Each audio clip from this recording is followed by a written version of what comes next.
Today, we will review the policies and procedures for proctoring this year's AP exams. We want to make sure that all of your questions are answered before you leave. The success of the administration depends upon your understanding not only of AP policy, but also of our procedures for administering the exams. The AP exam administration is the culmination of all the hard work our students have done this year in their AP courses. Students will expect the AP exams to be administered in a professional manner. Proctors should project confidence when providing the instructions, and should be able to answer general questions with authority. In order to do this, my expectation is that you will review all of the documents that are distributed before the exam day, and I hope that you will contact me with any questions. As a proctor, you must be attentive to the group of exam takers and make your presence known throughout the administration. During the exam, you must not read, eat, drink, engage in conversation, correct papers, or perform any activity not related to the administration. As a proctor, you must do the following prior to the exam administration. Familiarize yourself with the relevant administration and exam security procedures in the 2014-15 AP Coordinator's Manual. Read all of the general and appropriate subject-specific exam administration instructions to understand the flow of the administration. Prepare the exam rooms. Admit and assign seats to students. Check identification of homeschooled students and/or students from other schools.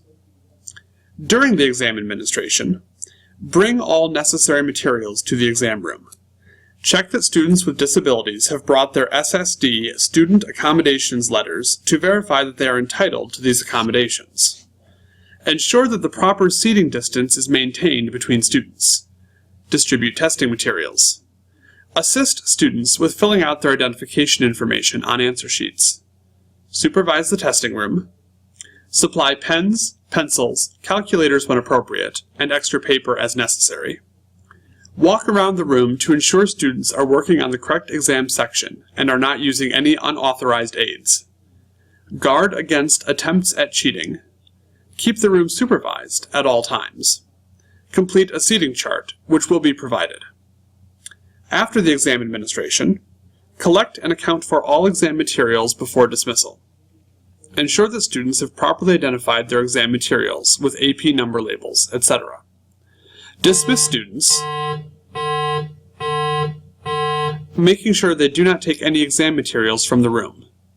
Return exam materials to secure storage, and return the seating chart to the AP coordinator.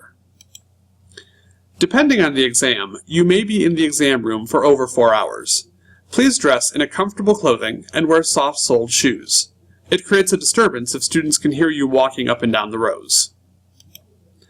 Let's review the exam schedule and proctor assignments. Please check your exam assignments and make sure that you are still able to proctor on your assigned date and time. Let me know if you see a conflict. Remember, you can't proctor an exam if you teach any AP or non-AP course in that subject, have taught, or are involved with AP test prep, or have an immediate family member taking that particular exam even in another school. On the schedule, I've noted the reporting times for the proctors. If you're proctoring a morning exam, you need to report at 7:30.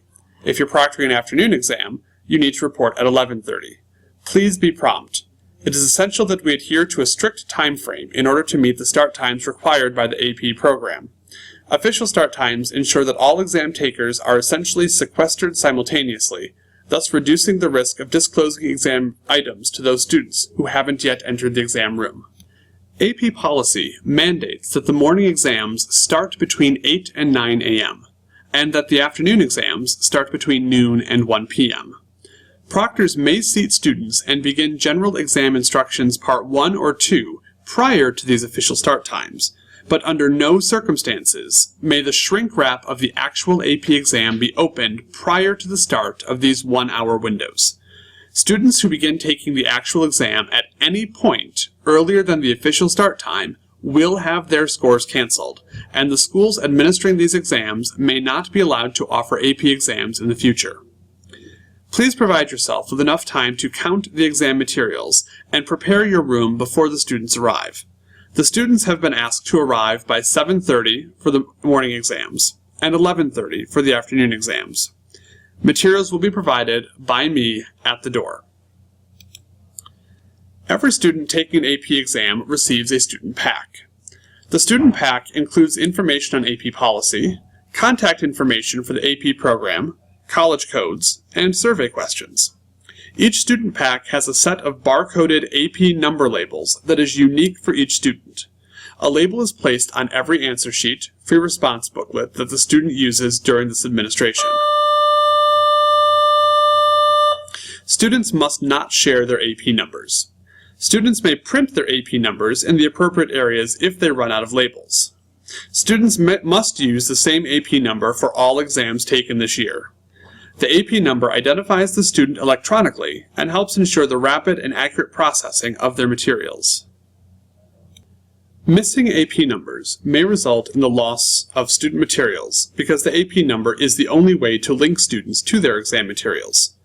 The student pack includes a removable card that students can use to retain their 2015 AP number. Students will be directed to place an AP number label on the card, remove it from the student pack, and keep it for future reference when ordering score reports or other services. In the event that a student pack is misplaced, please contact me for the student's AP number.